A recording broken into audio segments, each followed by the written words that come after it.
All right. Would you state your name and when you were born for the camera? Some background information.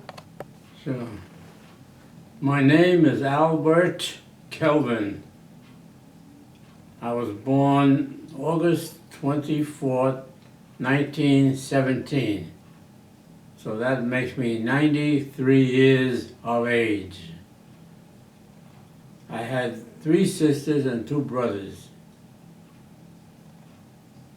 I had wonderful parents. I loved them so much. What were their names? My mom, may she rest in peace, was Ida. And my dad's name was Joseph. And should I give the last name? Sure, if you'd like to. Yeah. The last name was Katzen L.N. Bogan. It had 26 letters in it. And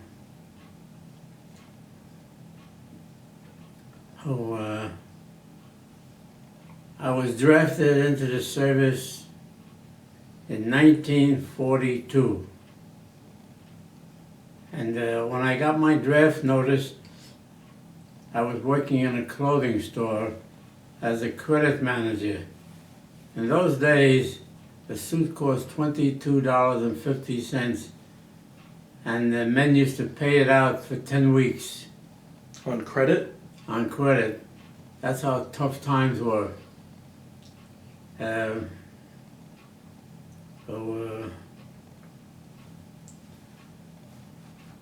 So when I was drafted, when I received my draft notice, I realized that my brother Harry, who was working in Washington, D.C., would get his draft notice within a day or so. So I decided to go and see him. So I got on the train and I rode all night, and I got into Washington, D.C. at midnight. I met my brother Harry and showed him my draft notice and told him that he would get his in a day or so, that if he were married, he would not be drafted. He had a girlfriend named Lee, so the next day he came to New York, actually Brooklyn, New York, and he got married. Sure enough, the following day he got his draft notice, so we did not have to go into the service. He was lucky. Yeah. Lucky to have such a good brother. That would give him forewarning. What were your other siblings' names? My oldest brother was Mo.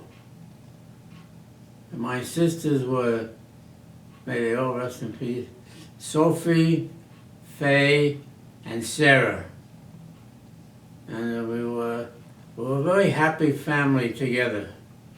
We loved one another, and things went well that way.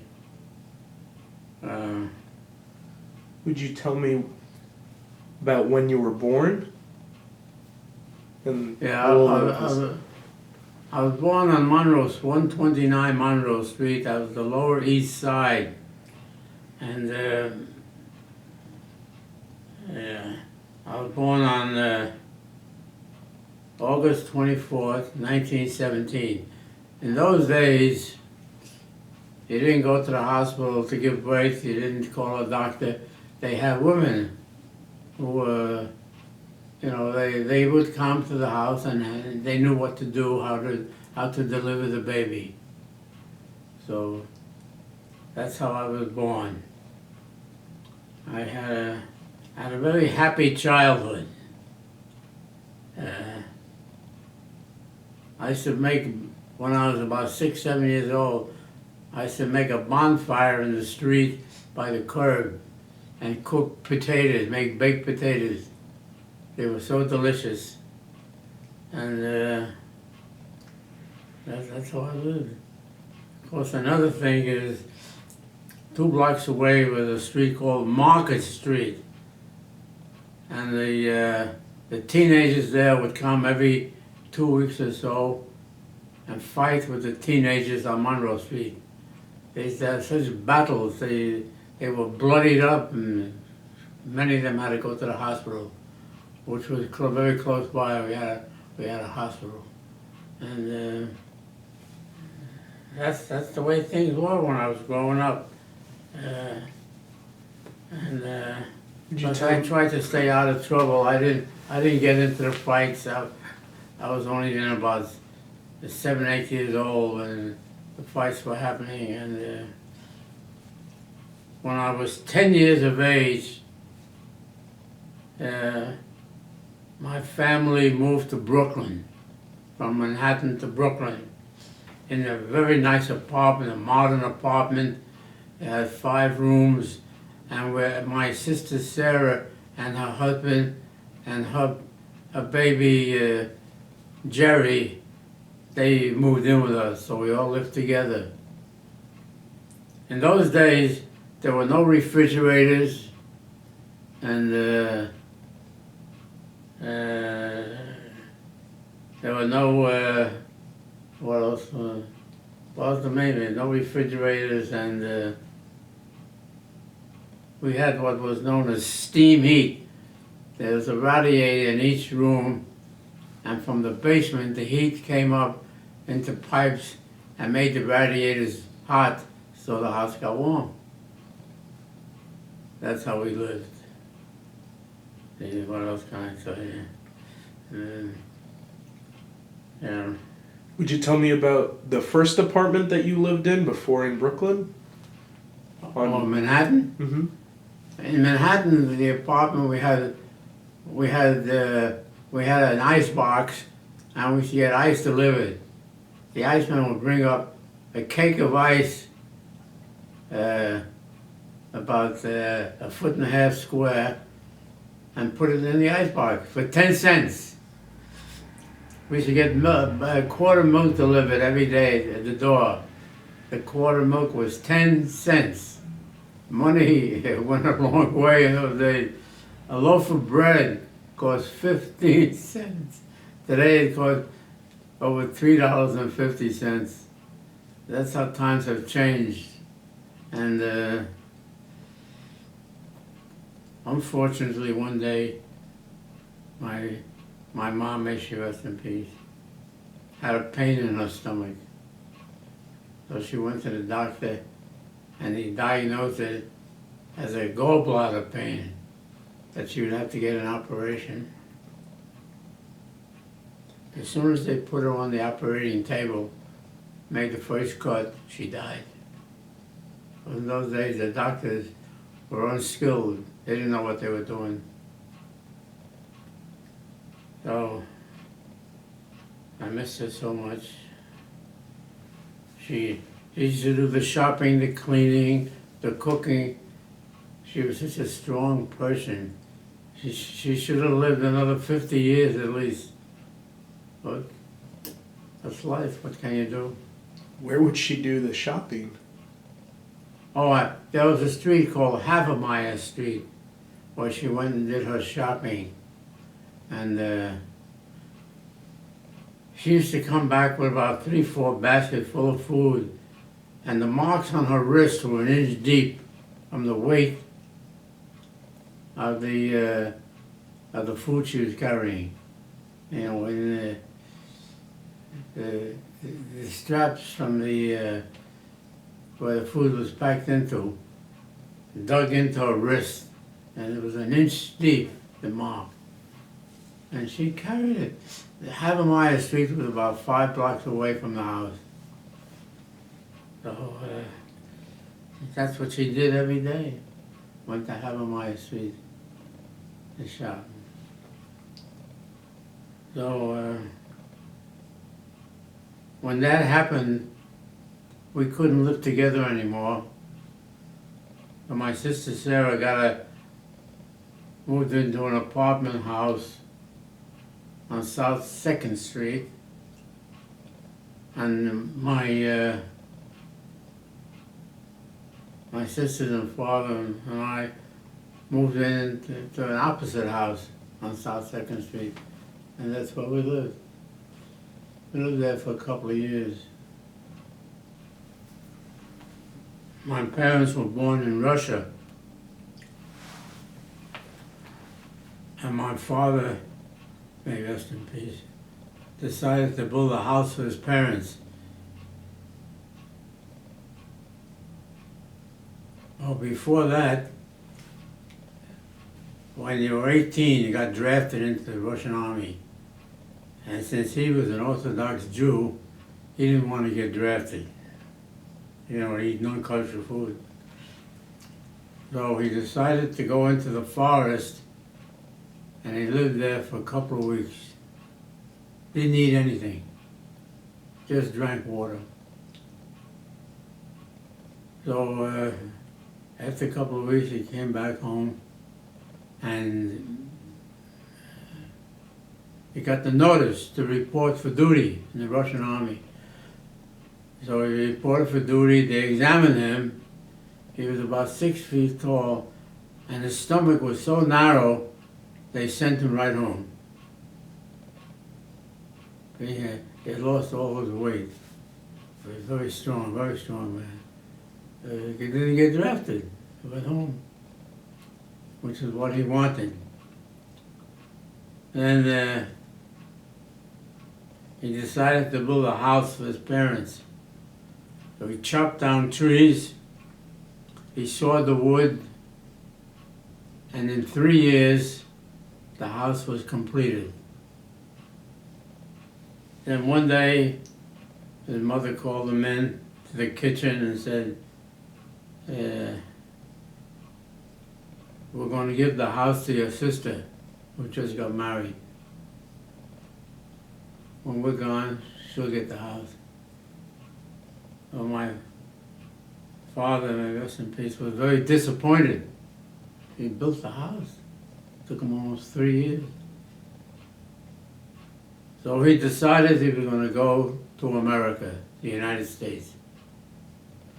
He saved up money. He went on a ship.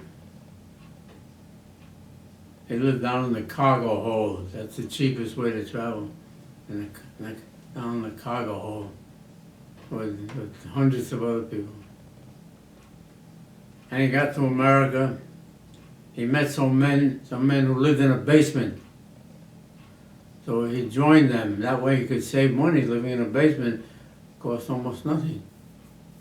So he saved, in 1 year he saved up enough money, which in those days wasn't much. And he sent for my mother and my sister Sarah. Actually, in those days, the men who came to America didn't send for their wives from Russia or Europe. They remarried here. But he was very faithful. So my mother and daughter came to America, and my father, may he all rest in peace, and they lived together. And she had more children. She had 5 more children. My sister Sophie, my sister Faye, and of course Sarah was born in Europe. She was 4 years old when she came here. And my brothers Mo and my brother Harry, and I was the last one born in 1917. So there were 6 children altogether. And we were a good family, you know. We helped each other, we did things, and things went well. Because of my mother. She was such a strong woman. And my father was a trunk maker.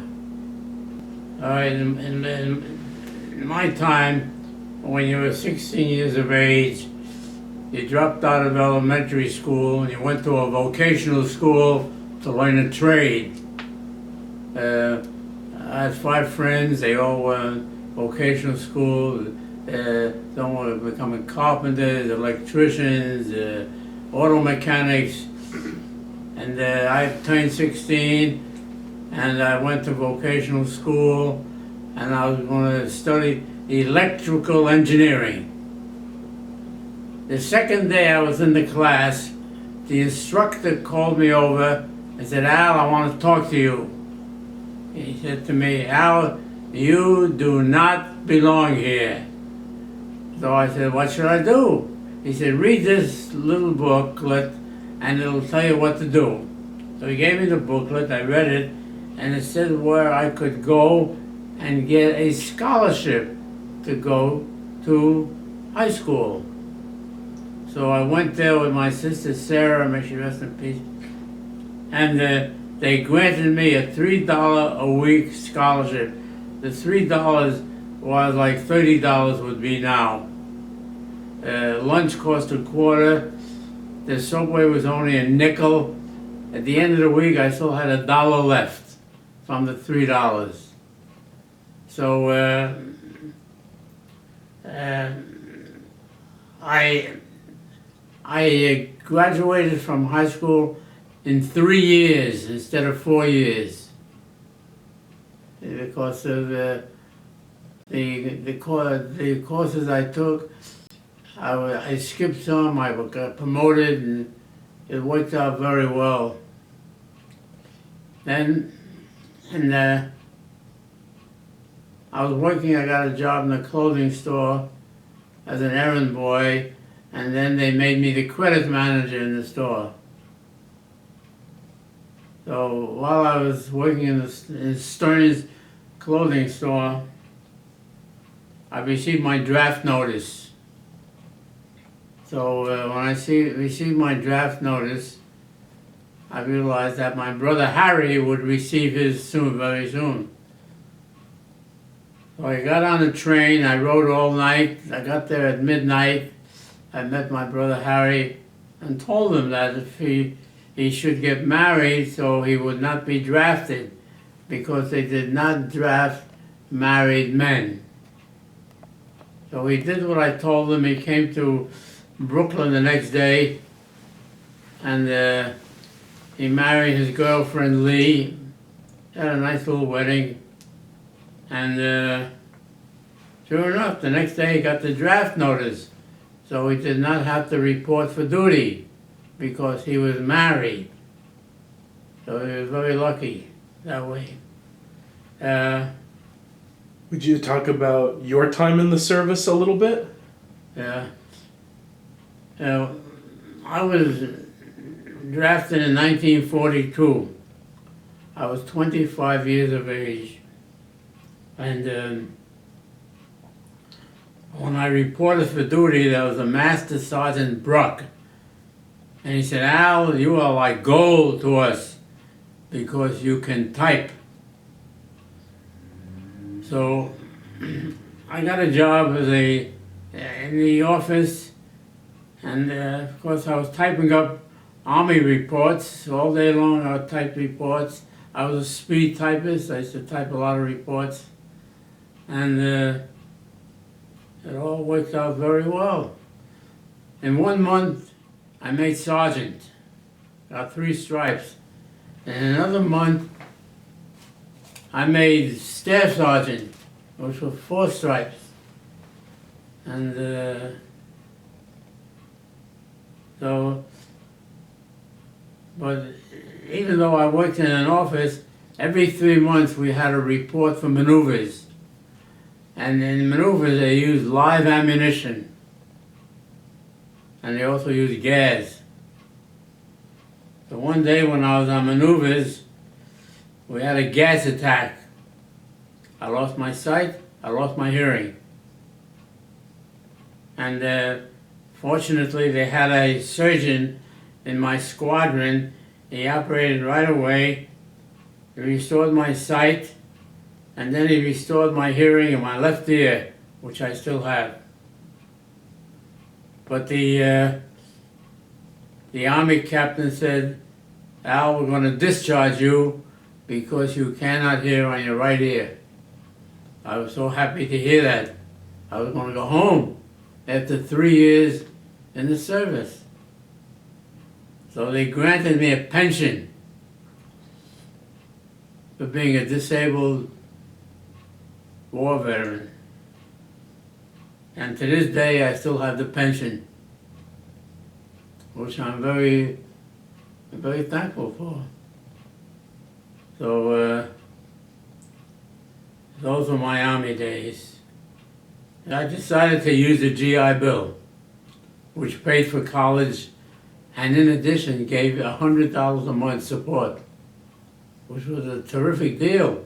And that was President Roosevelt instituted that. He was the president then.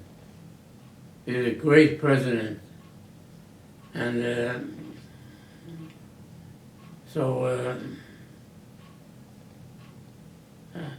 I'm lucky I had a high school diploma, so I was able to go to college. My 5 friends did not have high school diplomas, so they all they got jobs and they were working. So I was very lucky. I worked during the day. I went to college at night.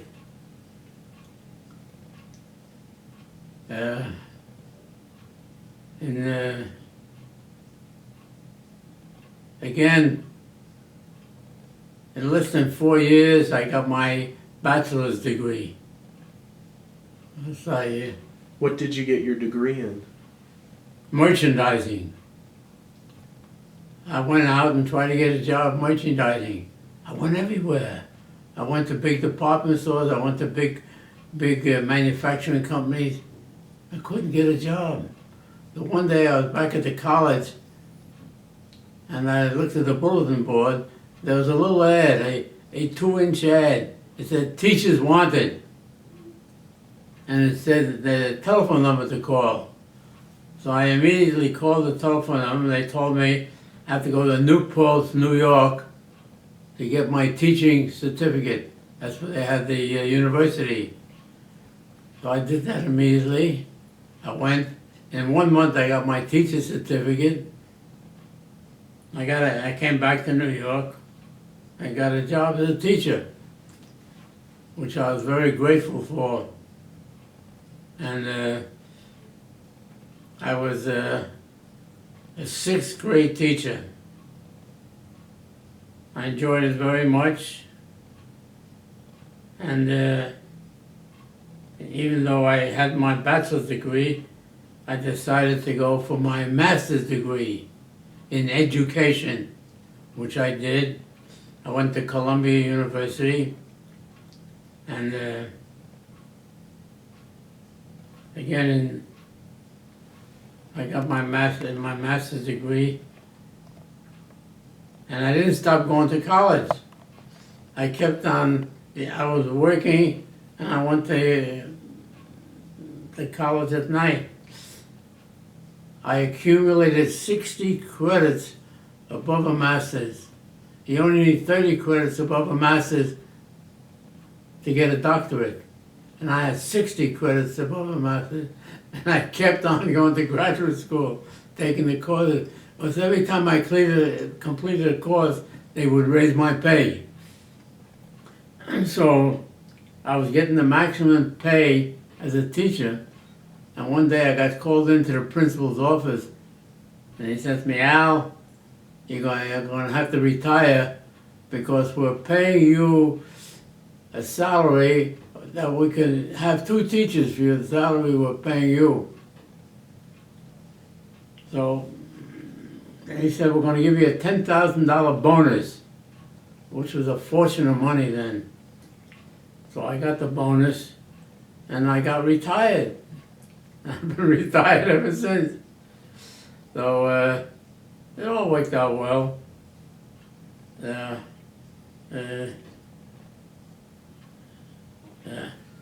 So while I was going to college, my sister, may they all rest in peace, had a cottage up in the Catskill Mountains in Loch Sheldrake. They had a bungalow that they all lived in. It was a 4-room bungalow, and they lived there.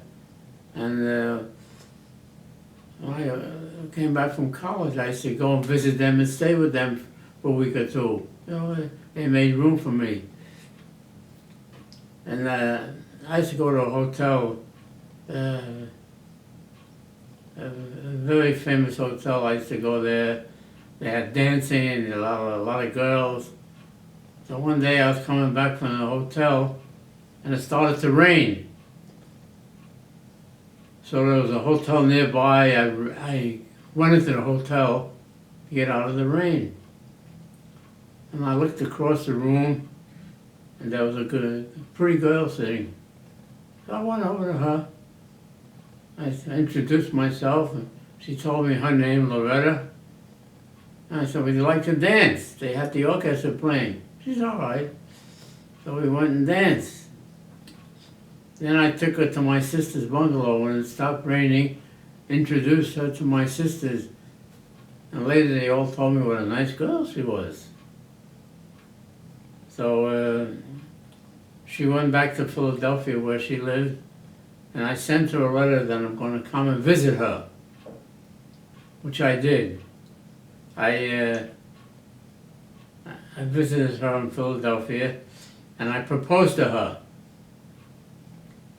And knowing her for less than a week, I proposed. And we got married in December, 3 months after we had met. So we had a nice honeymoon, and we went to Mexico for our honeymoon. We had a nice hotel there and went to Mexico. And it all worked out very well. And we got an apartment. Trying to think what it was. And then we moved from the apartment to Long Island. 3 years after we were married, your dad was born. And my mother-in-law was at the hospital when my wife gave birth, and she said she's going to be a very good mother. So I thanked her, and she sure was a good mother. We loved our son so much. He was so nice growing up, such a good boy. And I had an uncle whose name was Benjamin. So I came up with the name Bennett instead of Benjamin. So that's the name we gave him, Bennett. His middle name is Mark.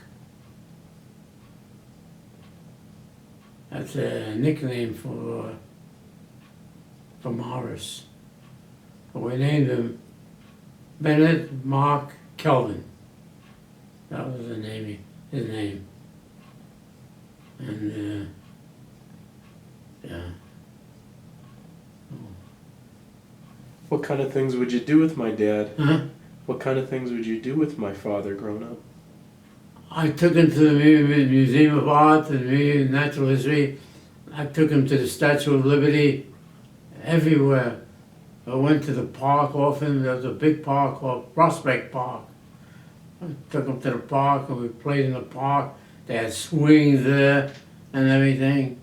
And yeah, I kept him busy when he was growing up. We were always doing something. And of course I was teaching, which I enjoyed very much. And it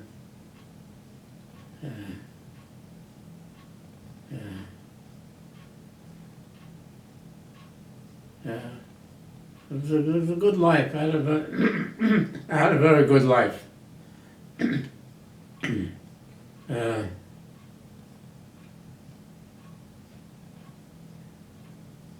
What do I tell now? So your dad got married and lived happily ever after.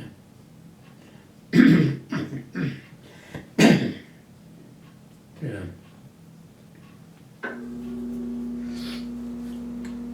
There's so much more I could tell, but see, it all doesn't come to me at once. So I gotta concentrate on it and